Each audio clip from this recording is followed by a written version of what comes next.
welcome back to Wired Nation. Yes, you're in the right spot. And no, that's not a wired bike in front of you, but we're going to do something kind of fun. So let me kind of tell you the premise of what we're trying to accomplish here with this new bike. Hi, I'm Tim.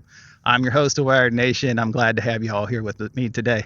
As you can notice, it's not an e-bike. Why is it not an e-bike? And then why is it not a wired e-bike? I'll get to that. Give me a second here. Okay. So you've all been around the bikes for a long time. People talk about the price of the Predator and things like that. And, it's like people don't see, well, you just get a motorcycle for that price? And can't you do this, or can't you do that? Or wouldn't this be a better choice? Or wouldn't that be a better choice? So I was like, you know what? You guys got valid points. Let's do a one-on-one comparison. We'll take the best-selling Honda motorcycle in America, street legal Honda motorcycle, best-selling motorcycle, which that would make it the Honda Grom. So we wanted to have a 2026 Honda Grom here today with you, but I went to order one at PCP in Sacramento. They had the one they wanted in stock. They could sell it to me, but there was a problem. They couldn't give it to me because there was a recall that needed to be done on the bike before they could release it, and they didn't have a timeline for the recall. So I didn't want to wait around for it, so went out and just got a Grom. So there you go. So where does the price fall on a Grom? Okay, well, our Predator comes in at $3,699. So to be a comparison, e-bike against motorcycle, what should we do? We should find a motorcycle very close to that price. The 2026 Honda Grom comes in at exactly, you guessed it, $3,699. The most iconic bike that Honda has right now, especially as towards the minis, it's their best-selling bike in America. They sell a ton of Groms, and they have since it hit the market. The Grom sold out back in 2014 when it first said it was coming. As soon as it came, they sold completely out. And they've been selling hot ever since, and they keep resale value very, very well. So, new one, $36.99. And it's like, okay, so what is it out the door? Now, depending on where you live, it's going to be a different price. There's setup fees, smog fees, taxing, and everything like that. From what I can tell, on a new one, you're looking anywhere from $4,000 to $5,000 out the door, because there might be a little bit of dealer incentive, there might be a rebate, you might not pay tax in your state, you might not have this, your registration fees could be small, maybe you don't have a lot of smog stuff. I don't know what it is, but I can tell you what it was. Full retail price and out the door in California and Sacramento at PCP was right at the $5,000 level. And I've seen people actually getting these at $4,200 in other states. And some people are reporting into the high threes, like 3.9, stuff like that. So I don't know where they live, but maybe they don't pay tax, and maybe their fees aren't that much. And I don't know if destination charges is cool with everybody. So our range is between 4 and 5 on one. Okay. So we take a Predator, you add taxes and shipping and stuff like that in, and you guys all know it runs in the low fours, like up to around 44 to California, something like that, out the door. So they're very comparable. So price, we can just take that and chuck it straight out the window. Popularity. The Wired Predator is probably the hottest bike that Wired has. It's not the biggest seller. I believe the biggest seller is the Freedom, because the Freedoms have been selling since the concept of Wired was developed. So naturally they have a big head start. But, Predator has a respected, it has a certain pedigree out there. It definitely is the flagship. It's the one everybody talks about. And that was 2025 Bike of the Year. 2026 Bike of the Year, will it be the Viper? Will it be the Raven? We'll see. But for right now, we have a Predator that matches the Grom's price point. And the Grom's got its pedigree, and the Predator has its. Okay. Another thing that's uniquely interesting is how fast they both are. Now, a Predator will beat a stock Grom in the 8th mile. That's a given. But this one right here is right about on it. As soon as I change these tires out, because they're a all-terrain tread, well, not an all-terrain tread, they're an off-road tread. Let's put it like it is. This is very luggy. So once I get some street tires on this thing, we'll get a proper time in the 8th. But this one pulls a little better because it's had some slight modifications to it. You know, they're easy to do, and that's the one thing you'll notice about the Grom is upgrading your Grom is rather inexpensive, and replacement parts are inexpensive, and they're abundant, and you can buy them just about anywhere, new, used, everywhere. Pick your price point, you can find Grom parts, and they're bulletproof. Okay, so 8th mile, I will give it to the Predator because it's a little faster straight out of the box. Top speed, it's about a wash. You know, both about 60 miles an hour out of the box. I can't really say to this speed now because I've had this one to 65 on the same street I had the Predator to 62 on. But this isn't quite stock, so they're about the same in overall, let's say speed, high speed, they're about the same, approximate. You know, maybe one's a mile or two faster than the other stock. I don't know, just weight has a whole bunch to do with it. Okay, so you got that. So we're looking pretty equal so far. Here's a few things you don't. I mean range. Okay, now on a Predator, on a casual ride, you know, with both batteries, casual ride, 30 miles an hour, you get, you know, 50 miles. Okay, around there, maybe a little bit more. With the Grom at 50 miles an hour, you get like 100 miles to the gallon. And that's a 1.6 gallon tank. So you're getting easily at 50, 60 miles an hour, you're getting 150 miles. And then when you need gas, you pull over and you get 1 to 1.5 gallons of gas, and then you just point and shoot for another 150 miles. So in range, definitely the Grom wins hands down.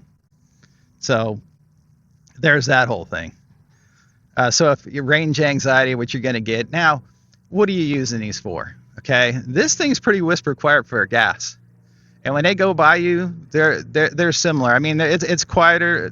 The Predator is quieter than the Grom, and you can make the Grom as loud as you want, and you can make the Grom a lot quieter. Right now, it's in quiet mode because it's got the stock exhaust on it, with just a few little tweaks to the stock exhaust, help it breathe a little bit better. It's breathing a little bit better, but it can breathe better, but it's going to up the decibels.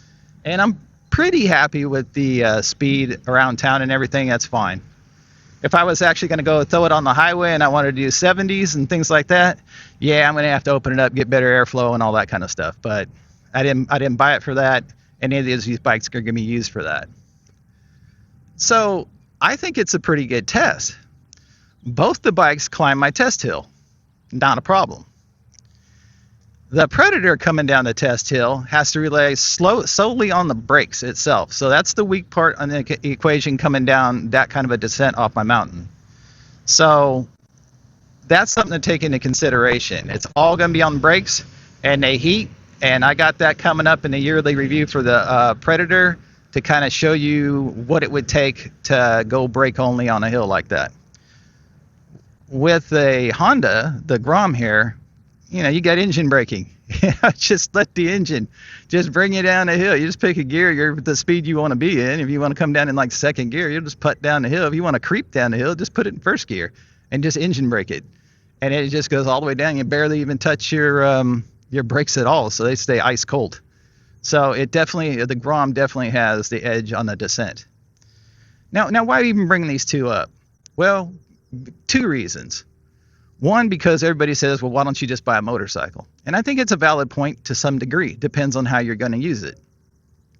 For the person just like commuting back and forth to work, I think they both make a good argument. Depends on how far your work is away. If you have a little extended a ways away from work, if you're 30 miles away from work, you know, unless you're charging at work, you know, which one's going to be better for you? That's going to be a decision for you. I'm not going to outright say which is better and which one's not, because they're in two different categories that are the tops of their categories. But it is kind of an interesting comparison to take the minis, especially, and the Honda makes a bunch of minis. Yeah, they got like 5. They got the Monkey, they got the Grom, they got the Trail 125, they got the Dax, they got the Navi. So they got 5 strong in the mini market. So pick a price point, pick a style, and away you go. They're cheap to insure. This thing right here, I can get it on the street with insurance, just at street level, for about $70 a year. And that's through no other policies, no homeowners, no multi-car discount. That's just straight through Progressive. That's the state minimum. That's it. That's the state minimum. So don't think if your bike gets stolen, you're getting reimbursed for that or anything like that. If you want to get reimbursed for your bike getting stolen and have some liability stuff and, higher levels to pay for your accidents and things like that, you're probably looking around on a solo policy in California, probably around $250 to $300, depending on where you're comfortable with your coverage. You can even go at less because it's all a la carte. You can just pick what you want, and then they'll just tell you what that costs. So it's not that much. Licensing wasn't that much. When we get into that video, I'll go over how much all that costs. It's pretty cheap, especially coming off of like super bikes, like Hayabusas and stuff like that. I had Hayabusas, SV1000Ss, things like that. So that's more my natural street bike. So this for me is a real kick in the pants. This thing has a smile factor to it. So it's kind of brought a little bit more enjoyment back to motorcycle riding again. I do have a DRZ, but I didn't feel that was good enough comparison because the starting price on that is it's 3 times the price of a Predator. On their starting asking MSRP is almost 3 times as much. So that's not really a good comparison. But a 1-to-1 comparison on price, I think that's it. And I think you guys might enjoy it in the future. Gives us something to do while we're in between content. And if you thought of, I really like a little camp bike, or when I go camping, I'd like something. I'd like something for around town that's, I can just throw gas in. I don't have to worry about charging it, or I have a little extra mileage I want to do, or whatever, or just a smile factor. These things are so much fun, and you know what?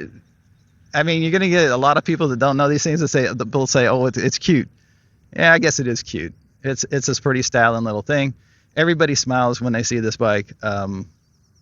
Yeah, it's pretty cool.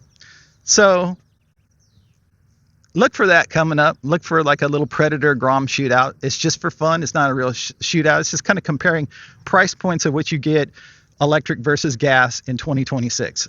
How much it's going to cost you, and the positives about each one. Because there's not really any negatives to either one. They're both great in their class, and they both get the job done. So, hey. All right, well, that's all I got for you today.